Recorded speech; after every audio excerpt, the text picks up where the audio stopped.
Hey y'all, thank y'all so much for tuning in to Expats.living. Today I have Helen with me and I'm so blessed to be graced with her presence today. She has some topics that she's going to discuss with us today and her expat journey. I'm excited, so I'm just going to dive right on in. Helen, if you can introduce yourself and tell us a little bit about yourself. Yeah, cool. So I'm Helen. I was born in London in the UK. My family of Jamaican heritage. I started my expat journey in December 2019. I had signed up to do a travel program, which was going to allow me to work my job remotely and travel all over the world for the whole of 2020, so for 12 months. But then, unfortunately, the pandemic got in the way. And when March came around, I had to make a decision about whether or not I went back home or if I decided to stay. And I think because I had such a focus in terms of I wanted to see a different way to live outside of London and outside of the UK, I said, no, I'm going to stay walking this path. This is a great opportunity for me to learn, which is how I've approached it since. So I've been traveling now independently for about a year. And I was in Colombia for 8 months, and then I came to Mexico in November last year. Awesome. So how are you like financially? How are you taking care of yourself financially? Yeah. So I knew that I wanted to do yoga teacher training to qualify as a yoga teacher for this year, and just stars aligned that I could work with the teacher that I wanted to work with last year. So in fact, I've just qualified as a yoga teacher. I also focused on, so when the pandemic hit, I knew and I could see that the world was going to change. And I didn't want to be reliant on a corporate income. It wasn't a job that I loved, and I wanted to do something that I was passionate about, that would allow me to give more to the world. So for most of last year, I was just saving. That's what I kind of sat in Colombia doing. There wasn't much else to do because we were on lockdown. So it was just saving to allow me to leave my corporate job at the end of October. And then since then, I've been using that money as well as doing some coaching work here and there. And I'm just building my business as I go along. But now I've really got the headspace to do that, which has been a blessing. Yeah, that's good. So, okay. So tell me a little bit about connecting to your intuition, what that means, how can we connect with our intuition? Cool. So a lot of the work I do and focused on, even through my yoga team, helping people connect to intuition. When I looked at my journey, so when I probably knew maybe a good 7-8 years ago that long term I didn't want to work corporate, but I didn't know at that point what I wanted to do, because it's what I had, that story was the only story I'd ever worked towards. I would get a good job, I'd move up the ladder, and I'd work through life in that way. But then more and more I had to start exploring, okay, how do I engage with the world? What do I enjoy doing? What do I want to give? And I really started to connect to my intuition and learn to trust my intuition. Which for me, it really felt like was a long journey of deprogramming, a long journey of taking out limiting beliefs, taking out stories and judgments from other people, and actually being able to walk in my power. So then I started training with an organization called the Institute of Intuitive Intelligence, who actually focus on intuition from a scientific perspective. So how do we learn? Because we all know intuition exists. We all know that we have instinct to do things, but a lot of the time we either don't know how to trust that intuition, how to follow through, how do we develop strength with our intuition. So essentially through the work that I do is helping people through practices, so meditation practices, other kind of metaphysical practices that allow people to disconnect from the thinking mind and actually work with their body and learn to feel their intuition and then make changes and make decisions in their life or launch their business from an intuitive space that feels right for them and allows them to show up authentically in the work they do. I love that. I love that, to show up authentically in the work that they do. I love that. So how has that actually changed your life after taking, after being involved in this intuition? It was a class or a session or? It's actually, so I did a short program with them last year, and now I'm doing a year's program with them this year. So yeah, so it's a full course that I'm doing with them. But to answer your question, in terms of how that has changed my life, it's given me grounding. So I feel like now I understand that when I'm making decisions in life, they need to be aligned to what I truly want to do. I need to do things where there isn't dissonance between how I feel about it and what I want to do. So I have to be fully on board in everything that I do, which takes me away from the mentality of I'm going to get a job just to make money so that I can look after myself. It's actually more about how do I give something to the world that I love to do? How do I share my gift with the world? And not just live from that inauthentic place, which then you get to, 60, 70 years old and you're like, man, I missed out on life. I also feel like, for example, living here in Mexico and like 15 minutes walk from the beach, like this is my dream life. And I would have never, like before it was a dream, whereas now I'm like, this actually is my actual life. So I really feel that when you listen to yourself, as long as you focus your attention on that, and as long as you take out any part or any thoughts in your mind that are taking you away from doing the thing that you want to do, as long as you learn to conquer those, then you can actually bring into being exactly what you want. And the fact that it came up for you as a dream or as an idea is a sign in itself that it will make you happy, and you deserve to be happy. So yeah, I feel like just learning to walk with my intuition has allowed me to create a life that I love. It's not easy. I wouldn't say that everything is easy every day, but what I would say is that the challenges that come are challenges that I want to face. They're challenges that help me grow. And it's, yeah, this is a nice way to live life, as opposed to before, there would be challenges that I didn't want to face, or there'd be someone else's challenge that I was trying to fix. And it's like, this is not edifying for me. So being able to live life in this way, and I really feel now like I'm co-creating with life, that's been really powerful for me. That's so good. And thank you so much for sharing that. So I have no knowledge about African kinetic yoga. So we're just gonna put that right in your boat. Explain to us what African kinetic yoga is. Yeah, so I teach African Kemetic Yoga, which is based on ancient Kemet. So ancient Kemet is the African name for the region that's now called Egypt. So Egypt is the European name for that area. The African name was always Kemet. And essentially, the yoga looks at building in the philosophies of, from a European perspective, of the ancient Egyptians.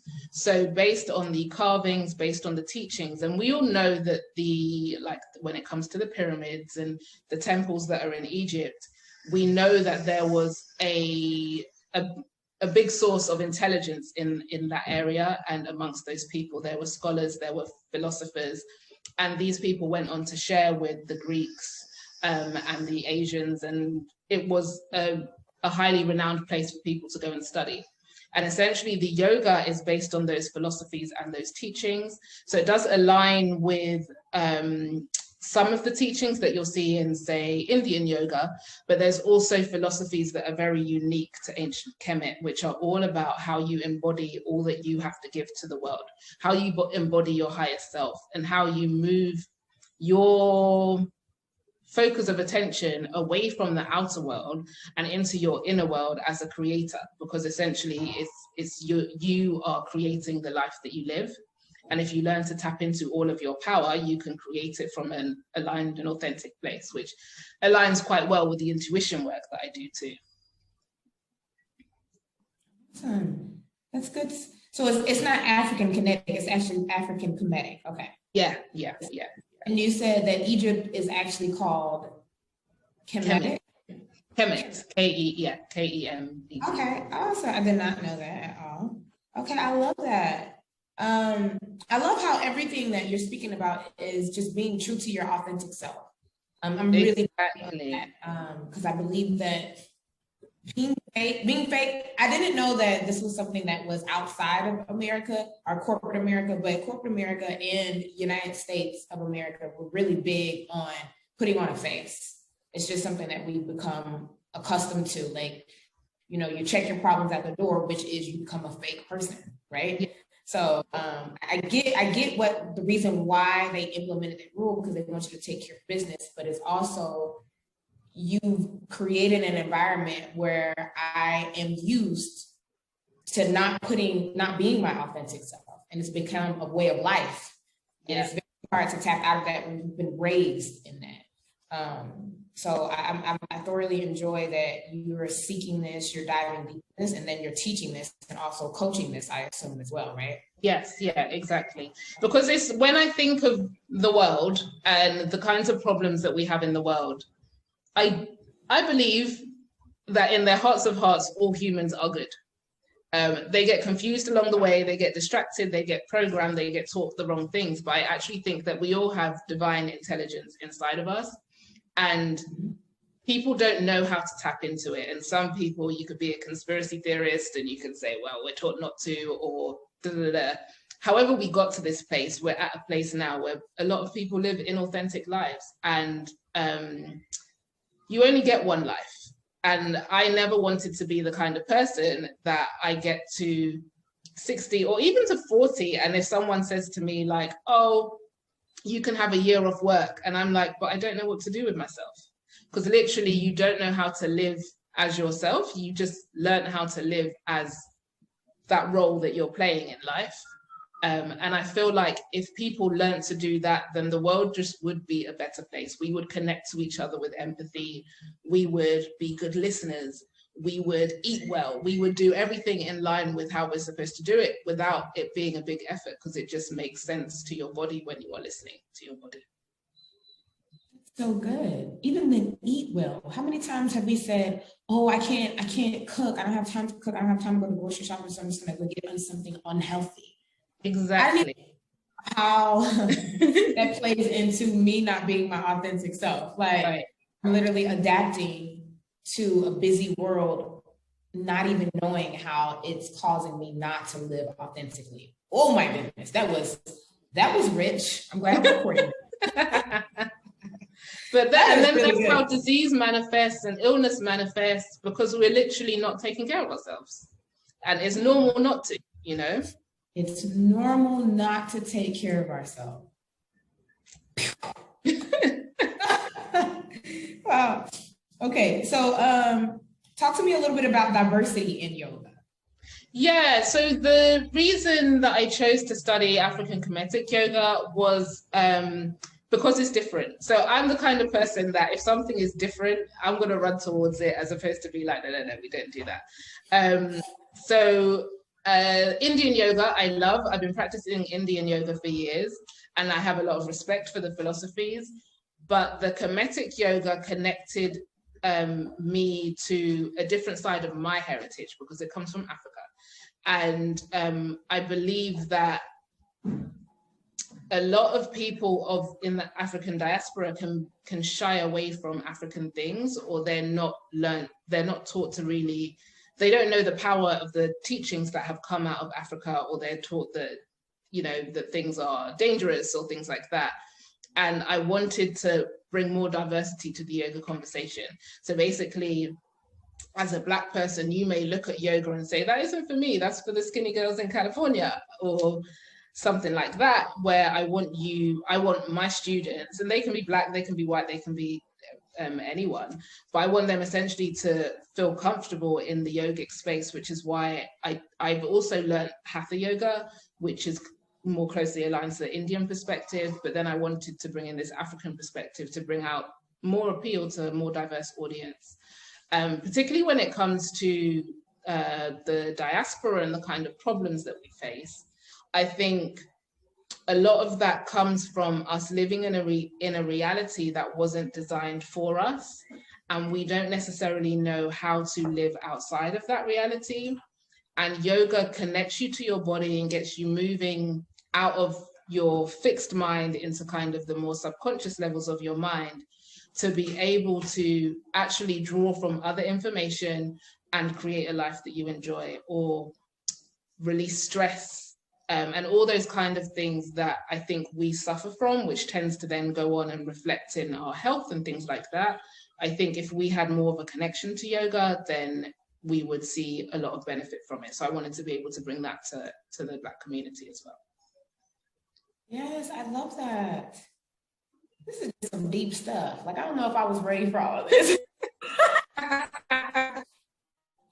It usually happens when people have a conversation with me. I probably should have known that it was going to be super deep for who you are. And a lot of this stuff, I was like, I don't even know about a lot of this stuff. Like, when I was reading, I was like, but it's good though, because that's part of the interview. It helps you dig deeper. So I love the diversity in yoga, because I do remember just seeing yoga, because I come from America, and just not seeing Black people do it. And the only people that invited me to do it was white people. So it wasn't something that I felt I should be doing in the privacy of my home, until I actually did it with the white person that invited me out. And I was like, well, this actually felt good for my body, Right. So it's actually good to be educated in that sense, because there are a lot of things that were stripped away from the African community when we became enslaved or moved to these different countries, or were forced to move to these different countries, that we just aren't, in tune, like we're not in tuned into these practices anymore that were our normal way of life. So I'm glad that you're learning and actually like teaching our community and having us out of the normal way of thinking, the normal way of life. Like, I adore that. We desperately need it. I need it. This shrinking fibroids. Now, this is something that I do know about fibroids. I do know about that because I think that my family has a history about it. And if I'm not mistaken, it's actually the African American or African community that has like a history of it. The ones that have okay. So I'm gonna let you, because you're more knowledgeable in this area. Yeah. So fibroids. So in December, when I was here in Mexico, and I was like, yay, I created my dream life and everything is fantastic. I found myself with abdominal pain. Like, I've never had abdominal pain before. So I went to the doctor, and they basically said that I was suffering from fibroids, and I had quite serious fibroids, and I would need to have surgery, which, if they knew who they were talking to, they would realize that this girl's not going to just run and get cut open here. Like, if